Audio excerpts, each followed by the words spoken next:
नमस्कार साथियों, मैं हूं गौरव काकरान और आप देख रहे हैं द गौरव काकरान शो। आज की इस वीडियो में चर्चा का विषय है लद्दाख। हाल ही में कुछ दिनों से लद्दाख जो है न्यूज़पेपर की हेडलाइन बना हुआ है और साथ ही सारे सोशल मीडिया पर लद्दाख छाया हुआ है।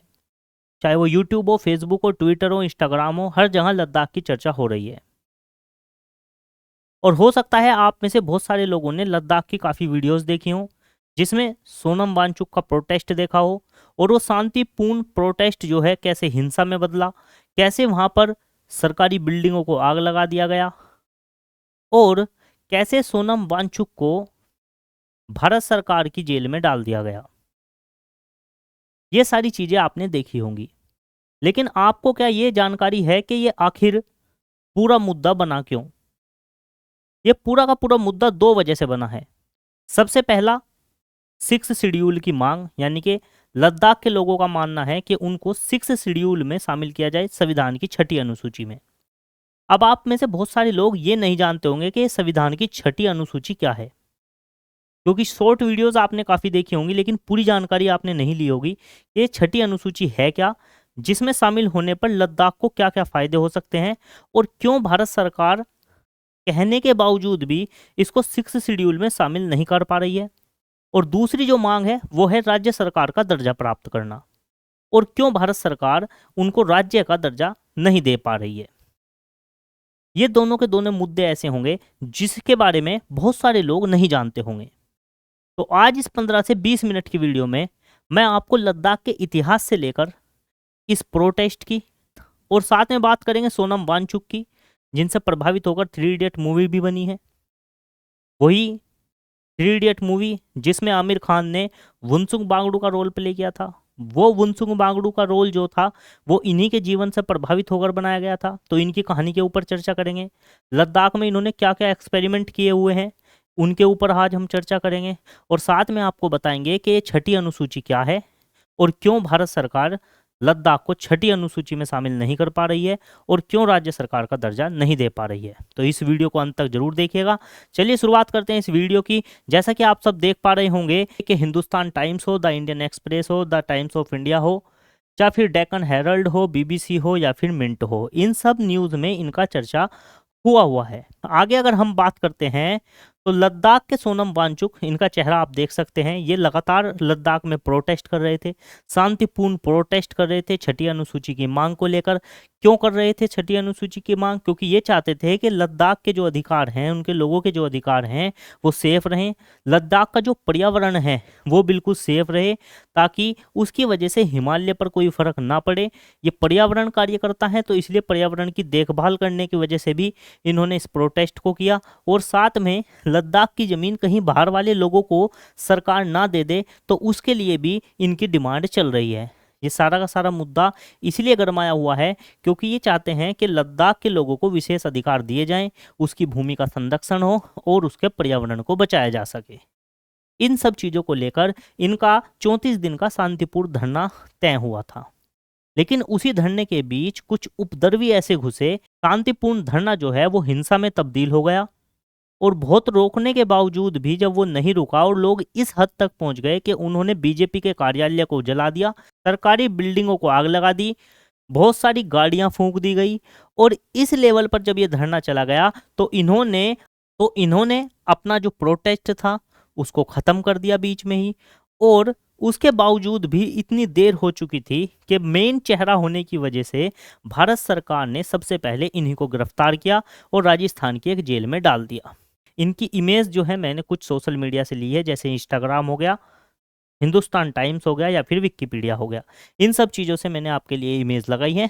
इनका चेहरा आप देख सकते हैं। सोनम वांगचुक अपनी शिक्षा के लिए, नई तकनीकों के लिए, पर्यावरण संरक्षण के लिए जाने जाते हैं।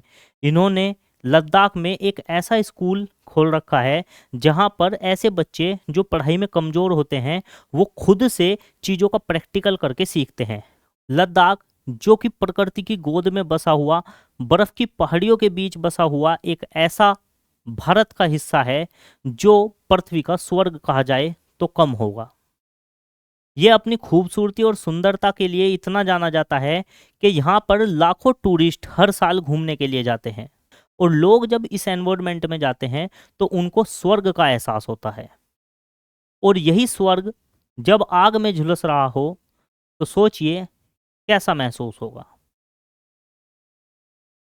लद्दाख सदा से अपनी बौद्ध धर्म और संस्कृति के लिए फेमस है और इसी संस्कृति को बचाने के लिए लगातार प्रोटेस्ट किए जा रहे हैं। लद्दाख के लोगों की परेशानियां काफी समय से चल रही है, क्योंकि आजादी से लेकर सन 2019 तक लद्दाख जम्मू कश्मीर का एक हिस्सा हुआ करता था और लद्दाख में लेह से लेकर जम्मू कश्मीर के श्रीनगर राजधानी तक जाने के लिए उनको काफी समय लगता था।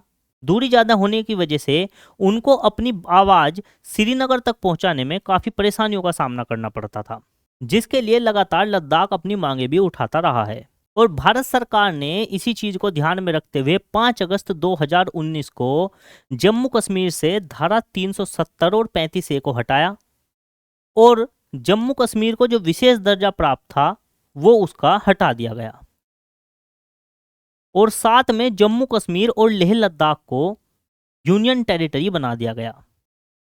अब लेह लद्दाख एक अलग केंद्र शासित प्रदेश है और जम्मू कश्मीर अलग केंद्र शासित प्रदेश है। ऐसा करने पर लद्दाख के लोगों ने भारत सरकार की काफी प्रशंसा की, यहां तक कि खुद सोनम वांगचुक ने प्रधानमंत्री नरेंद्र मोदी जी का धन्यवाद भी कहा। और उसी समय भारत सरकार ने यह भी कहा कि हम जल्द ही आपको छठी अनुसूची में भी शामिल कर देंगे। लेकिन फिर कुछ ऐसी समस्याएं आई कि अभी तक उनको छठी अनुसूची में शामिल नहीं किया गया और लगातार लद्दाख के लोग इसकी डिमांड कर रहे हैं, मांग कर रहे हैं और उसी के चलते ये प्रोटेस्ट किया जा रहा था। आगे अगर बात करें तो इस प्रोटेस्ट की आप कुछ देख सकते हैं। अलग अलग newspaper, the Hindu, outlook India, diplomat, YouTube की कुछ फोटोज, इंडिया टुडे की, और ये सारी की सारी आप देख सकते हैं। ये प्रोटेस्ट जो था, we demand 6th schedule for the protection of our culture identity, यानी कि हम अपने कल्चर को बचाने के लिए, अपनी आइडेंटिटी को बचाने के लिए, अपने पर्यावरण को बचाने के लिए 6th शेड्यूल की डिमांड कर रहे हैं और स्टेटहुड का दर्जा प्राप्त करने की डिमांड कर रहे हैं। ये सब कुछ शांतिपूर्ण था, लेकिन बाद में ये हिंसा में बदल गया। अगर हम बात करें लद्दाख के सपूत सोनम वांगचुक की, तो उन्होंने लद्दाख में लगातार अपनी नॉलेज से अलग अलग तरह के एक्सपेरिमेंट किए हैं। उन्होंने बच्चों को पढ़ने के लिए एक ऐसा स्कूल बना रखा है जहां पर बच्चे किताबों से नहीं, खुद प्रैक्टिकल करके सीखते हैं। इस स्कूल का नाम है सैमकोल। जैसा कि आप इस स्कूल की कुछ तस्वीरें देख सकते हैं, अलग अलग इंटरनेट वेबसाइट के द्वारा ये डाली गई हैं, जैसे कि न्यूज़ 18, वर्ल्ड आर्किटेक्चर कम्युनिटी, कुछ यूट्यूब की वीडियोज़ हैं। इस तरीके से आप देख सकते हैं। इसकी वीडियो क्लिप आप यूट्यूब पर जाकर देख सकते हैं कि किस तरह का ये स्कूल है। 3 इडियट मूवी में भी इसके कुछ वीडियोस एंड में आपको देखने को मिलेंगे। तो ये वो स्कूल है जो पूरा का पूरा सोलर से चलता है, यानी कि इस स्कूल को चलाने के लिए किसी भी प्रकार की बिजली का प्रयोग नहीं किया जाता। वहाँ के पर्यावरण को बचाने के लिए इस तरह से इस स्कूल को डिजाइन किया गया है कि ये पूरा स्कूल सोलर पर चलता है।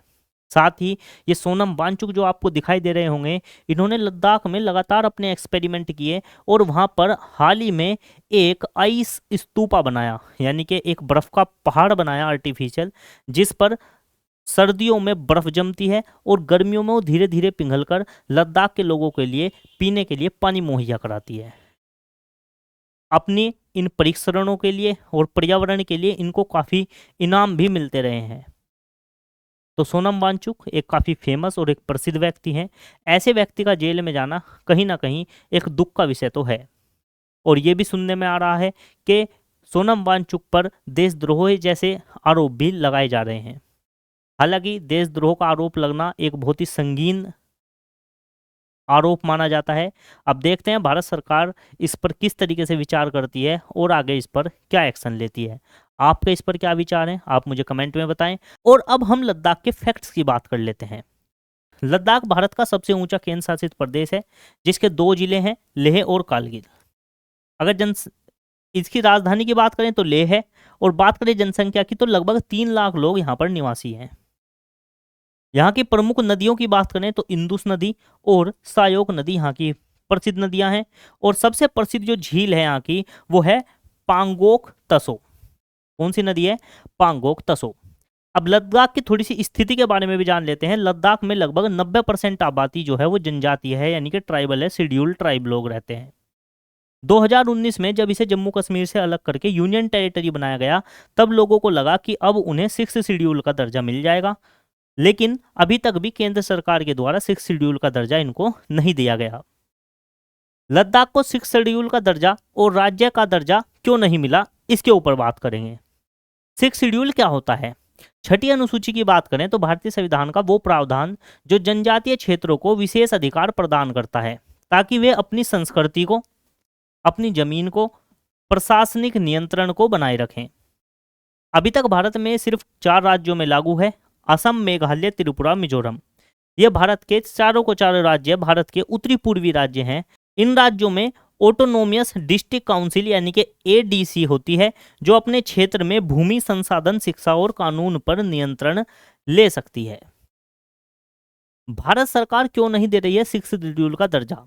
सबसे पहला कारण है संवैधानिक कारण। 6th शेड्यूल सिर्फ उत्तरी पूर्वी राज्यों के लिए बनाया गया था। लद्दाख को शामिल करने के लिए संविधान में संशोधन करना पड़ेगा, जो कि एक बहुत ही लंबी प्रक्रिया है।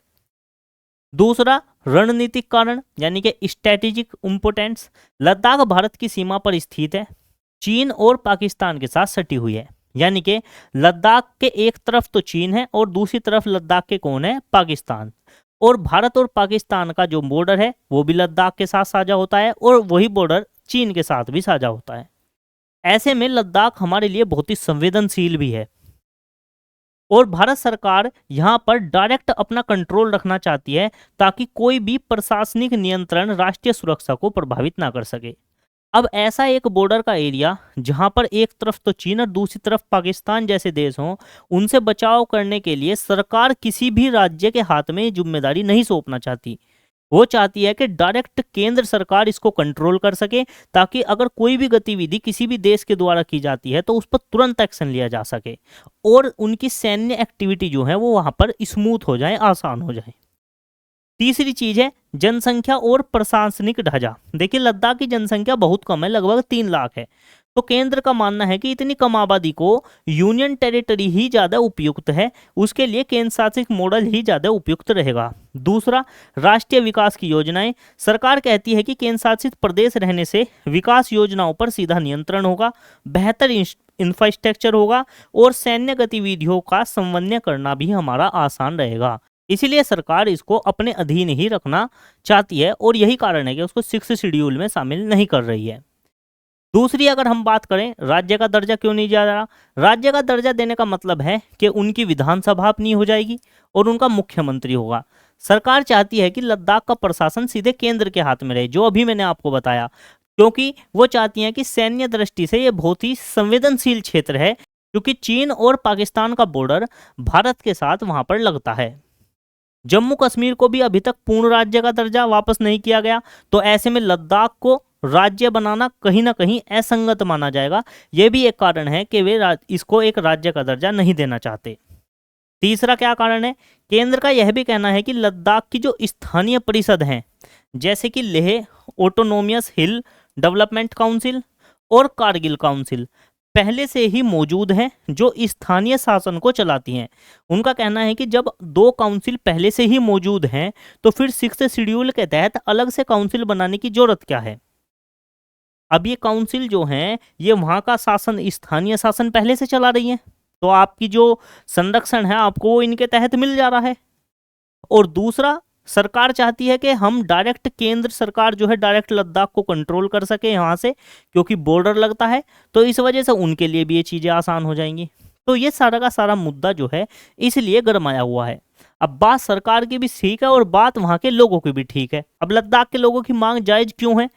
क्योंकि वे चाहते हैं कि उनकी जमीन जो है वो बाहरी लोगों को ना बेची जा सके, स्थानीय नौकरी में उन्हें आरक्षण मिले और अपनी संस्कृति और पर्यावरण की रक्षा हो सके। और ये सब चीज 6th शेड्यूल से ही संभव है, उनका कहना ये है। तो बात कहीं ना कहीं दोनों की अपनी जगह बिल्कुल ठीक है। सुप्रीम कोर्ट और केंद्र का क्या स्टैंड है इसके ऊपर? सन 2024 में केंद्र ने कहा कि वह लद्दाख के लिए एक नया कानून बना सकते हैं जो कि बिल्कुल 6th शेड्यूल के जैसा ही संरक्षण देगा। यानी कि हम 6 शेड्यूल में तो शामिल कर नहीं सकते क्योंकि वो उत्तरी पूर्वी राज्यों के लिए 6 शेड्यूल बनाया गया था, लेकिन हम 6 शेड्यूल जैसा ही एक ही संरक्षण बनाने वाला आपको एक नया कानून बना देंगे। लेकिन अभी तक ऐसा कोई भी ठोस कानून नहीं बन पाया और इसीलिए सोनम वांगचुक जो हैं और स्थानीय संगठन जो हैं वो स्टेटहुड और 6 शेड्यूल दोनों की मांग कर रहे हैं। अब सरकार ने अगर ऐसा बोला था तो सरकार को कुछ कर देना चाहिए था, लेकिन सरकार ने नहीं किया, जिसके तहत उन्होंने अपनी मांग जो है वो उठा रखी है।